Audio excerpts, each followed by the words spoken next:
যত দিন যাচ্ছে ততই যেন মানুষের পাশবিক মনোবৃত্তি সামনে আসছে। বাংলা সহ গোটা দেশ যার সাক্ষী থাকছে প্রতিদিন। আরজিকর মেডিকেল কলেজ ও হাসপাতালে জুনিয়র ডাক্তার তাকে যেভাবে শেষ করে দেওয়া হয়েছে, সেই ঘটনার পর মনে করা হয়েছিল হয়তো সমাজ কিছুটা পাল্টাবে, কিন্তু না। তারপর দেখা গেল হরিপাল, কুলতলির মতো জায়গাতেও সেই একই ঘটনা ঘটছে। এবার এমন এক নোংরামির ঘটনা সামনে এসেছে যা শুনে আপনার মাথা রীতিমতন লজ্জায় নেমে যাবে। মনে হবে যে আর কতটা নিচে মানুষ নামতে পারে। এবার চলন্ত ট্রেনে এক মহিলার সঙ্গে চরম নোংরামি করলেন এক পুলিশ কর্মী। হ্যাঁ, ঠিকই শুনছেন, ফের একবার রক্ষকই ভক্ষক। পুলিশের হাতেই আক্রান্ত মহিলা। কি পরিস্থিতি ভাবুন তো একবার। এরম হলে মানুষ যাবে কোথায়? আপ শান্তিপুর লোকালে এই ঘটনাটি ঘটেছে। সূত্রের খবর, অভিযুক্ত ওই পুলিশ কর্মীর নাম দীপঙ্কর সেন। তিনি কলকাতা পুলিশের হোমগার্ড।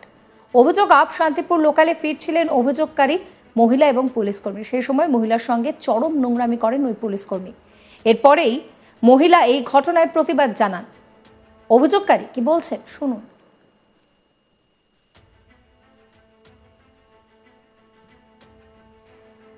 সল্টলেকে অফিস থেকে আমি যখন দমদমে আসি, আমি একটা নিজের কাজের সূত্রে ডেইলি দমদমে যাতায়াত করি, তো বিধাননগরেই আমার বাড়ি। তো সেই সূত্রে আমি যখন 1 নম্বর প্ল্যাটফর্ম থেকে শান্তিপুর লোকালে উঠতে যাই, সেই মুহূর্তে মানে প্রত্যেক দিনের তুলনায় যে পরিমাণে ভিড় থাকে সেই পরিমাণে ভিড় আজকে ছিল না, অনেকটাই ফাঁকা ছিল। তো আমার পাশেই যে ছিল সে হচ্ছে মানে ইনি আমার পাশে ছিলেন, এই ভাইটা। তো সেখানে আমি যখন উঠতে যাই, আমার পিছন থেকে আরও দুজন দাদাও ওঠার চেষ্টা করেন, কিন্তু আরেকজন পুলিশ অফিসার, তো আমি এই মুহূর্তে এসে জানতে পারি যে তিনি একজন পুলিশ অফিসার। তো উনি এসে কি করেন না, সেই মুহূর্তে ট্রেনটাকে ছেড়ে দিই।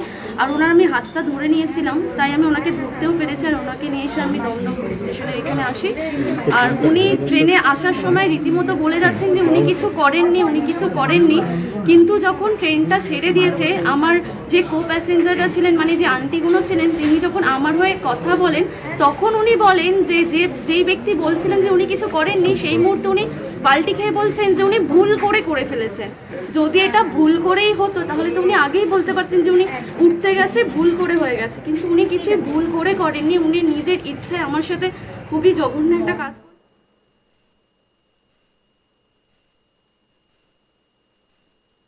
খারাপ করেছেন।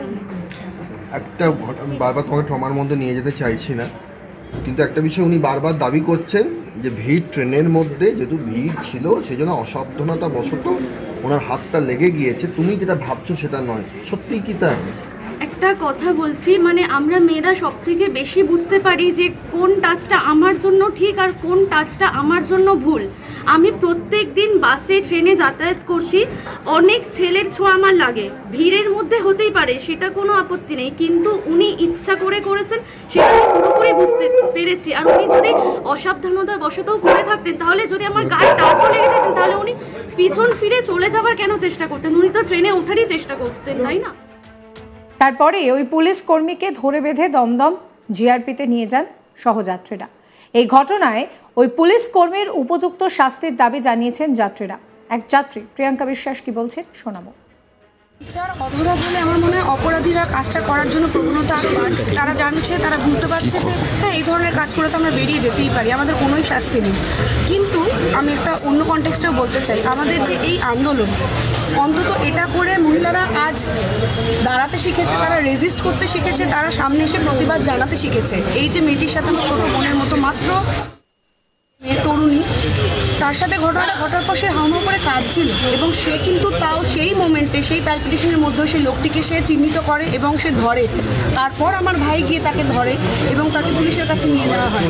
কিন্তু এই যে প্রোটেস্ট করার একটা প্রবণতা, এই যে তাদের মধ্যে যে শক্তিটা, আমার মনে হয় কোথাও না কোথাও আন্দোলনে থেকে এই শক্তিটা আমরা বাকি সবার মধ্যে দিতে পেরেছি। এরকম মেয়েরা আরও এগিয়ে আসুক, প্রত্যেকটা জায়গায় তারা প্রতিবাদ জানাক, আর কেউ না থাকুক, আমরা রয়েছি, সব সময় থাকবো। আমি এটাই চাই, প্রোটেস্ট করাটা তাদের অভ্যাসে আসুক, কারণ অন্যায়ের বিরুদ্ধে স্বর তুলতেই হবে, প্রতিবাদ করতে হবে। শাস্তি পাচ্ছে কি না পাচ্ছে সেটা নিয়ে ধরে বসলে হবে না, প্রতিবাদটা করুন। আপনি কমপ্লেনটা ফাইল করুন, পুলিশ আছে আপনার জন্য কাজ করার জন্য। হ্যাঁ, পুলিশ প্রশাসনের কিছু মানুষ খারাপ, আজকে আমাদের যে কালপ্রিট সে নিজে পুলিশ প্রশাসনের একটি লোক। আপনি ভাবুন, আমাদের রক্ষকই বক্ষক, কিন্তু তাই বলে কি পুলিশের সবকটা মানুষ খারাপ? আমি সেটা বিশ্বাস করি না। নিশ্চয়ই পুলিশের মধ্যে ভালো লোকও কিছু আছে। আপনি আপনার কর্তব্যটা করুন, আপনি পুলিশে কমপ্লেন জানান। এরপরেই ওই পুলিশ কর্মীকে আটক করে জিআরপি। এই নিয়ে আমার কলিগ অরিন্দমের একটি রিপোর্ট দেখাবো আপনাদের। চলন্ত ট্রেনে এক মহিলার, আর এবারে এই অভিযোগ এক পুলিশ কর্মীর বিরুদ্ধে।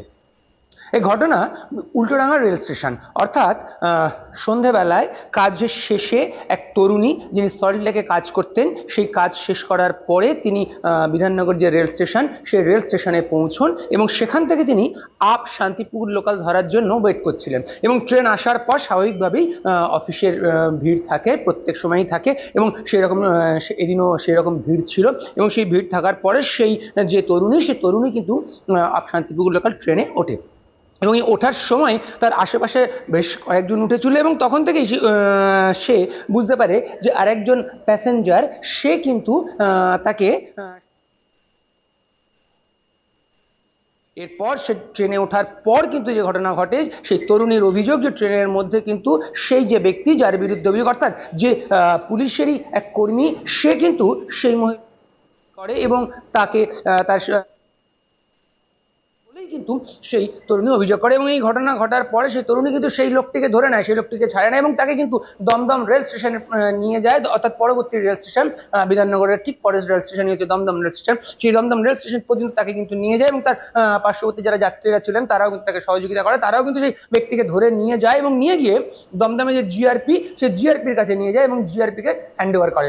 তারপর সেই তরুণী কিন্তু একটি লিখিত অভিযোগ দেয় জিআরপির কাছে এবং পুরো ঘটনা কি ঘটেছে তার সঙ্গে, কিভাবে ঘটেছে, সেই পুরো ঘটনা কিন্তু লিখিতভাবে জিআরপির কাছে তিনি তুলে দেন। এবং সেই তরুণীর বক্তব্য যে সেই ব্যক্তি, অর্থাৎ যিনি পুলিশের কোনো এক কর্মী, তাকে যখন প্রথমে জিজ্ঞাসা করা হয় যে তিনি এরকম কাজ কেন করলেন, তখন তিনি অস্বীকার করছিলেন এবং পরবর্তী ক্ষেত্রে যখন অন্যান্য যাত্রীরাও তাকে চাপ দেয়, অর্থাৎ তাকে যখন জিজ্ঞাসাবাদ করে এবং সেই চাপের মুখে কিন্তু ভেঙে পড়ে এবং সে কিন্তু বলে যে তার ভুল হয়েছে। অর্থাৎ এই তরুণীর দাবি সেই ব্যক্তি কিন্তু স্বীকার করে নেয় যে সে ভুল করে হলো সেই কাজ করেছে।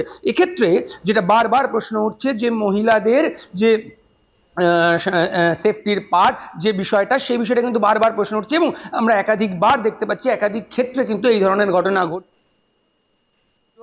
হচ্ছে বা বিভিন্ন রকম অন্যান্য মহিলাদের ক্ষেত্রে আরো অন্যান্য অভিযোগ আসছে, বিভিন্ন রকম তাদেরকে অত্যাচারের অভিযোগ আসছে এবং এই ঘটনায় কিন্তু পুলিশও পদক্ষেপ নিচ্ছে এবং পুলিশ কিন্তু এই সমস্ত ক্ষেত্রে যারা অভিযুক্ত তাদেরকে অ্যারেস্ট করছে এবং তাদের বিরুদ্ধে যথাযথ ব্যবস্থা নিচ্ছে। কিন্তু কোনো জায়গাতে আমরা যেটা দেখতে পাচ্ছি, এই যে করার যে প্রবণতা, সেটা কিন্তু সেভাবে আয়ত্তে আসছে না বলেই কিন্তু একটা বড় অংশের মানুষজনেরা মনে করছে, তাদের বক্তব্য যে এই যেভাবে ঘটনা ঘটছে, তাদের বাড়ির মা বোনেরা যদি রাস্তায় বেরোয় সেক্ষেত্রে তারা কিন্তু যথেষ্ট চিন্তিত হয়ে পড়ছে। কারণ এই দিনের যে ঘটনা, অর্থাৎ এক তরুণী, সে বিধাননগরের কর্মরতা এবং সেখান থেকে সে কাজ করে রাত্রিবেলায় বাড়ি ফিরছিলেন এবং বাড়ি ফেরার সময় সে বিধাননগর রেল স্টেশনে পৌঁছে এবং সেখান থেকে সে ট্রেন ধরার জন্য ওয়েট করে এবং ট্রেন ধরে আপ শান্তিপুর লোকাল, সে সেই ট্রেনটি ধরে এবং ধরার পর তার অভিযোগ করছে। এবং এক্ষেত্রে যে অভিযোগ, ভয়ানক অভিযোগ, যার বিরুদ্ধে অভিযোগ, সে কলকাতা পুলিশেরই এক কর্মরত ব্যক্তি, অর্থাৎ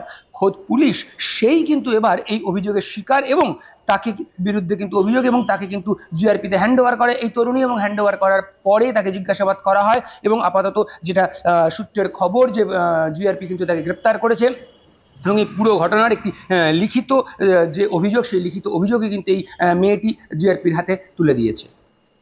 এই ভিডিও সম্পর্কে আপনাদের মতামত জানাবেন, কমেন্ট সেকশন খোলা রয়েছে আপনাদের জন্য। সমস্ত খবরের আপডেটের জন্য সাবস্ক্রাইব করবেন আজ তাক বাংলার ইউটিউব চ্যানেলকে, ফলো করতে ভুলবেন না আজ তাক বাংলার হোয়াটসঅ্যাপ চ্যানেলও।